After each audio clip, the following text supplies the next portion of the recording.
20 రోజుల ఉత్కంఠకి తెరబడింది కొన్ని గంటల్లో మాత్రం. అయితే ఇవాళ పార్లమెంట్ కౌంటింగ్ సందర్భంగా ఉన్నటువంటి మంత్రి పొంగులేటి శ్రీనివాసరెడ్డి గారు మాత్రం ప్రత్యేక పూజలు చేశారు కొలువు వీరస్వామి గుళ్ళు వల్ల. మనతో మాట్లాడడానికి మంత్రి పొంగులేటి శ్రీనివాసరెడ్డి గారు ఉన్నారు. సార్ నమస్కారం సార్. ఇవాళ కౌంటింగ్ జరగబోతుంది, ఫలితాలు ఏ విధంగా ఉండబోతున్నాయి? తెలంగాణ రాష్ట్రం ఏర్పడిన తర్వాత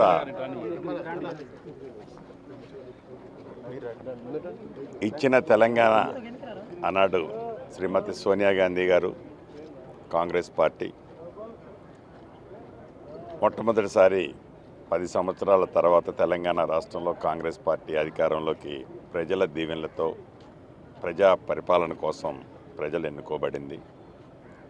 ఈ కాంగ్రెస్ పార్టీ పరిపాలన గడిచిన 4.5 నెలల నుంచి ఏవైతే ఎన్నికల్లో చెప్పిన మాటలు హామీలతో పాటుగా చెప్పని అనేక హామీలు పెద్దలు రేవంత్ రెడ్డి గారు ముఖ్యమంత్రి గారి నాయకత్వంలో ఈనాడు ప్రతి పేదవాడికి ఈ ప్రభుత్వం అందిస్తుంది, భవిష్యత్తులో కూడా అందించబోతుంది. ఏదైతే ఈ పార్లమెంటు ఎన్నికలు ఉన్నాయో మొదటి నుంచే కాంగ్రెస్ పార్టీ చెప్తా వచ్చింది, బీజేపీ బీఆర్ఎస్ వేరు పార్టీలు కాదు, రెండు ఒకటే అని చెప్పాం. అదే ఈ పార్లమెంట్ ఎన్నికల్లో మనందరికీ ప్రత్యక్షంగా కనిపించింది. సుమారు 17 నియోజకవర్గాలున్న ఈ తెలంగాణ రాష్ట్రంలో 9 నియోజకవర్గాల్లో బీజేపీ బీఆర్ఎస్ పార్టీ అండర్స్టాండ్తో 9 సీట్లు బీఆర్ఎస్ పార్టీ క్యాండిడేట్ని వీక్ క్యాండిడేట్ని పెట్టడమే కాదు, టికెట్లు ఇచ్చేటప్పుడు వారికి అన్ని రకాలుగా సహకరిస్తామన్న ఆ పార్టీ టికెట్లు ఇచ్చిన తర్వాత ప్రచారంలో భాగంగా వారిని విస్మరిస్తే ఆ 9 మంది అభ్యర్థులు కాంగ్రెస్ పార్టీని అప్రోచ్ అయితే ఎట్టి పరిస్థితుల్లో ఇప్పుడు మిమ్మల్ని తీసుకునేది ఉండదు అని చెప్పడం జరిగింది. అక్కడ బీఆర్ఎస్ పార్టీ యొక్క లోపాయికారి ఒప్పందం స్పష్టంగా కనిపించింది.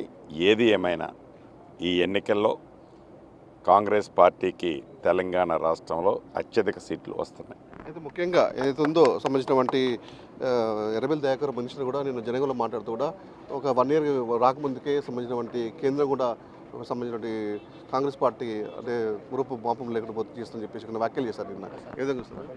ఇప్పుడు పచ్చ కామెరలు వచ్చినోడికి దేశమంతా పచ్చగా ఉందన్నట్టు గతంలో వారు ఏవైతే చేశారో, ఏవైతే ఒప్పందాలు పెట్టుకున్నారో, ఈనాడు ఏదైతే కేంద్ర ప్రభుత్వంతో లాలూచికరైన ఒప్పందాలతో ఉన్నారో అందరూ అలానే ఉంటారనుకోవటం వారి అవివేకం. ప్రజలు ఈ ఎన్నికల్లో బీఆర్ఎస్ పార్టీకి ఏ రకమైన బుద్ధి చెప్తుందో ఇంకా కొన్ని గంటల్లో తెలియబోతుంది. సరే, ఓకే. మొత్తానికైతే బీఆర్ఎస్ సంబంధించిన బీజేపీ పార్టీ 2 పార్టీలు ఏకమై కూడా ఈ 2 పార్టీలు ఏకమని చెప్తున్నారు. అయితే రాబో రోజుల్లో కూడా సంబంధించినటువంటి ఏదైతే అధిక సీట్ మాత్రం గెలిచి మాత్రం సోనియా గాంధీకి గిఫ్ట్ ఇస్తామని చెప్పిన పరిస్థితి ఉంది. ఇది ఇక్కడ పరిస్థితి. వీళ్ళంతా మొదటి టీవీ కొరవి నుంచి. For more videos like this, subscribe Big TV channel.